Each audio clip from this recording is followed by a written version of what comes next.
Will, the senior minister here at First Christian Church in Fulton. Glad you could join us for this week's midweek devotion.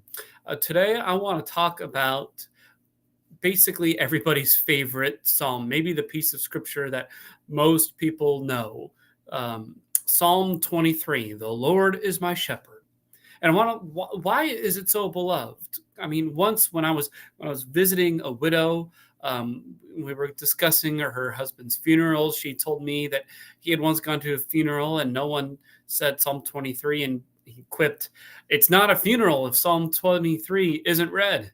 And so you could safely assume those gathered at the funeral heard me start to say, "The Lord is my shepherd." And I'd be making it up if I gave a percentage, but the number of times I've read that psalm at a funeral at the family's request greatly outweighs the times I haven't. It's just something about those familiar words that people of faith just can't seem to move past. And if I'm honest, I can't blame them. I love it too.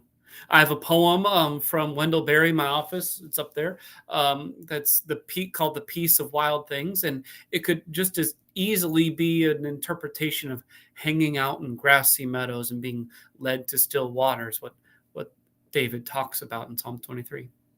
There is a peace when you can abide in nature, when you're led into it for respite and renewal. It's there a soul can and will be restored. And if you read it metaphorically, you can read it as David speaking as a sheep. God is the good shepherd who leads the flock to everything they need so that that person can rest in the goodness provided. The phrase, "the valley of the shadow of death," often pops up in my preaching, even if modern translations have moved away from that classic line.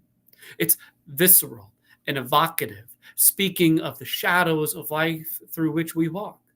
Death casts a pall over every part of life, even if we acknowledge it or not. But we are protected by a wooden rod and a staff, a euphemism I fully read into as a harbinger of the cross. Because Jesus calls himself the Good Shepherd, and his staff of the cross protects us from all the slings and the arrows the world would hurl at us.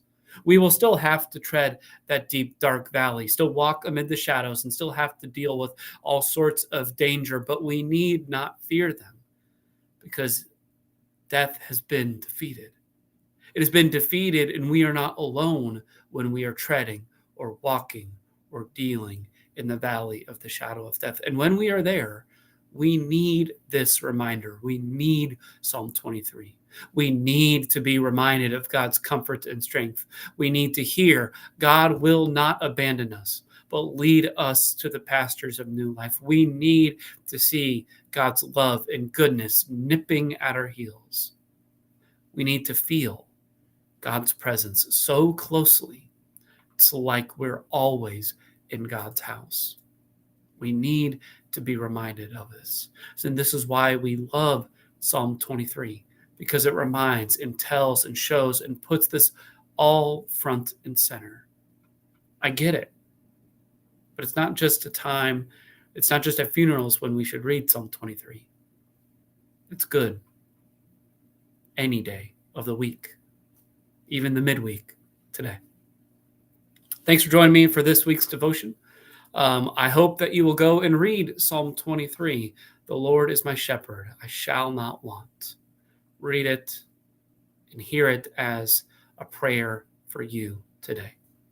Join us for worship this Sunday morning at 10:30. You can join us in person or online. But if not, our benediction is the same as always. God be with you.